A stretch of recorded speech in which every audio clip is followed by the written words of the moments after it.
Hello guys, welcome back to my channel. তো চলে এসেছি আবারও একটা শর্টস নিয়ে। তোমরা দেখে বুঝতেই পারছো তারপরের দিন ছিল শিবরাত্রি। তো সেই জন্য আমরা বাবার মাথায় জল ঢালার প্রস্তুতি নিচ্ছিলাম। আর দেখতেই পাচ্ছ কত সুন্দর লাগছে দেখতে। তো তোমরা কে কে শিবরাত্রি করলে নিচে কমেন্টে জানাও। আর রাত্রে তো জানোই সবাই জল ঢালতে যায় মন্দিরে মন্দিরে। তো আমরাও গিয়েছিলাম, এই প্রথমবার দুজনে একসঙ্গে শিবরাত্রি করেছি। তো আরও অনেকেই করেছিল। তো দেখতেই পাচ্ছ যে আমাদের আউটফিট কী ছিল। আর তোমরা জানাও যে তোমরা কী কী করলে। আর এইটা হচ্ছে ঐশী বুনু, তো দেখতেই পাচ্ছ সেও গেছিলো।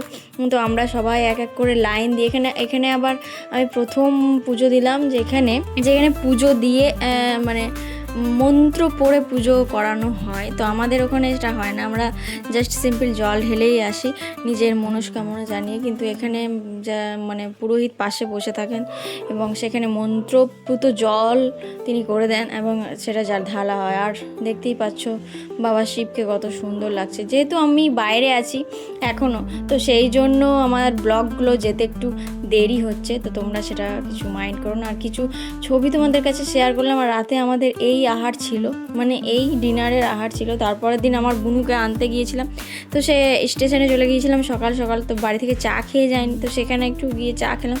চাটা বেশ ভালোই ছিল। স্টেশনে আমরা আগেই পৌঁছে গিয়েছিলাম এবং সেখানে চা খাওয়ার পর আমরা চলে গিয়েছিলাম তারাপীঠ স্টেশনে। সেখানেই আমি বুনুকে আনতে গিয়েছিলাম এবং দেখতেই পাচ্ছ বুনুকে নিয়ে নিয়েছি। স্টেশনে পিসেমশাই রেখে গেল আর বুনুকে নিয়ে নিয়েছি। এবার আমরা সবাই যাচ্ছি ঝুলতে ঝুলতে। আসার সময় তাও সিট পেয়েছিলাম, যাওয়ার সময় তাও পাইনি। তো দেখা যাচ্ছে পরে সাথে, ততক্ষণ বাই বাই।